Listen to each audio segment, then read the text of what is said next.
ইনকিলাব মঞ্চের মুখপাত্র ওসমান হাদির মৃত্যুতে ঢাকা বিশ্ববিদ্যালয়ে বিক্ষোভ করেছে শিক্ষার্থীরা। রাজধানীর ধানমন্ডি ৩২, প্রথম আলো ভবন ভাঙচুর, ডেইলি স্টার ভবন ও ছায়ানট ভবনে আগুন দেয় বিক্ষোভকারীরা। রাজশাহীতেও বিক্ষোভ ও আওয়ামী অফিস ভাঙচুর। চট্টগ্রামের সাবেক মন্ত্রী মহিবুল হাসান চৌধুরী নয়ফেলের বাড়িতে আগুন দেওয়া হয়। এছাড়া দেশের বিভিন্ন স্থানে বিক্ষোভ করে বৈষম্য বিরোধী শিক্ষার্থীরা। সহকর্মীদের তথ্য ছবিতে ডেস্ক রিপোর্ট।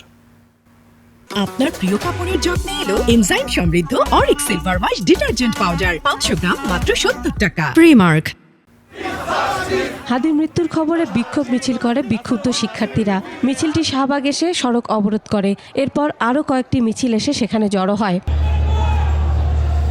শাহবাগের মিছিলের একটি অংশ কারওয়ান বাজার অভিমুখে আসে। সেখানে প্রথম আলো অফিসে ভাঙচুরের ঘটনা ঘটে।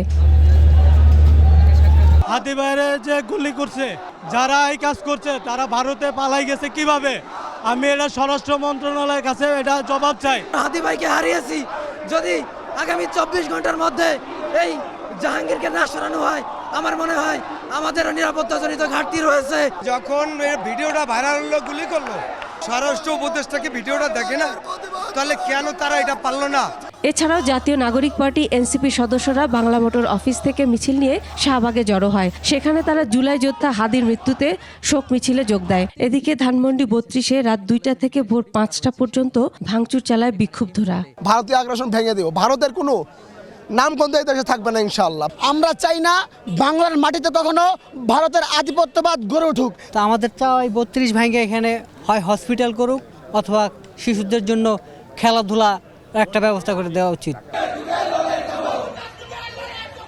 গাজীপুরে বিক্ষোভ মিছিল ও মহাসড়ক অবরোধ হয়েছে। বৃহস্পতিবার রাতে গাজীপুরের শিববাড়ি ও টঙ্গী কলেজ গেট এলাকায় সড়ক অবরোধ ও বিক্ষোভ করেছে শিক্ষার্থী সহ এনসিপির নেতাকর্মীরা।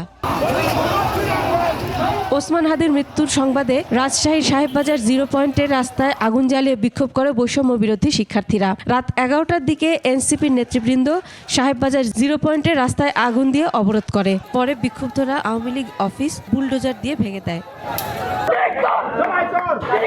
রাতে চট্টগ্রামে বিক্ষুব্ধ জনতা নগরীর 16 শহর এলাকায় বিক্ষোভ সমাবেশ করে।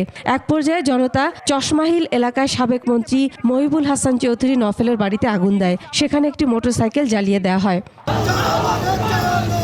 জয়পুরহাটে বিক্ষোভ মিছিল হয়েছে। রাত 11টায় শহরের কেন্দ্রীয় শহীদ মিনার থেকে বিক্ষোভ মিছিল বের করে প্রধান সড়ক প্রদক্ষিণ করে। এ সময় মিছিলে অংশ নেয় এনসিপি, বৈষম্য বিরোধী ছাত্র আন্দোলন ও ইনকিলাব মঞ্চের প্রতিনিধিরা। নেত্রকোনা শহরের কালেক্টর মাঠ থেকে এনসিপি সহ বিভিন্ন দলের বিক্ষুব্ধ নেতাকর্মীরা মিছিল করে। হাদির মৃত্যুর প্রতিবাদে ঝালকাঠি বরিশাল আঞ্চলিক মহাসড়কে বিক্ষোভ কর্মসূচি পালন করেছে এনসিপি ও বৈষম্য বিরোধী ছাত্র আন্দোলনের নেতাকর্মী সহ ছাত্র জনতা। জরুরি সেবা হিসেবে শুধুমাত্র অ্যাম্বুলেন্স চলাচলের সুযোগ রাখা হয়েছে। অন্যান্য সব ধরনের যান চলাচল বন্ধ রয়েছে। হাদির মৃত্যুর খবর ছড়িয়ে পড়লে তার গ্রামের বাড়ি ঝালকাঠির নলছিটি শহরের খাসমহল এলাকায় শোকের ছায়া নেমে এসেছে। জড়িতদের দ্রুততম সময়ের মধ্যে গ্রেফতার করে ফাঁসির দাবি জানিয়েছেন তার প্রতিবেশী ও সহপাঠীরা। জামালপুরে বিক্ষোভ মিছিল করেছে শিক্ষার্থীরা। দোষীদের চিহ্নিত করে বিচার করা না হলে আগামীতে আরও বড় কর্মসূচির হুঁশিয়ারি দেন তারা। কিশোরগঞ্জে ছাত্ররা প্রতিবাদ মিছিল করে। মিছিলটি বিভিন্ন সড়ক ঘুরে পুলিশ সুপারের কার্যালয়ের সামনে সড়কে অবস্থান নিয়ে স্লোগান দিতে থাকে। পিরোজপুরে বিক্ষোভ মিছিল করেছে সর্বদলীয় ছাত্র ঐক্য পরিষদ। বরগুনায় পুলিশ সুপারের কার্যালয়ের সামনে বিক্ষোভ করেছে NCP.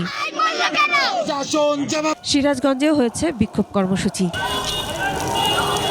Masum আলিসা, desk report, 21 television.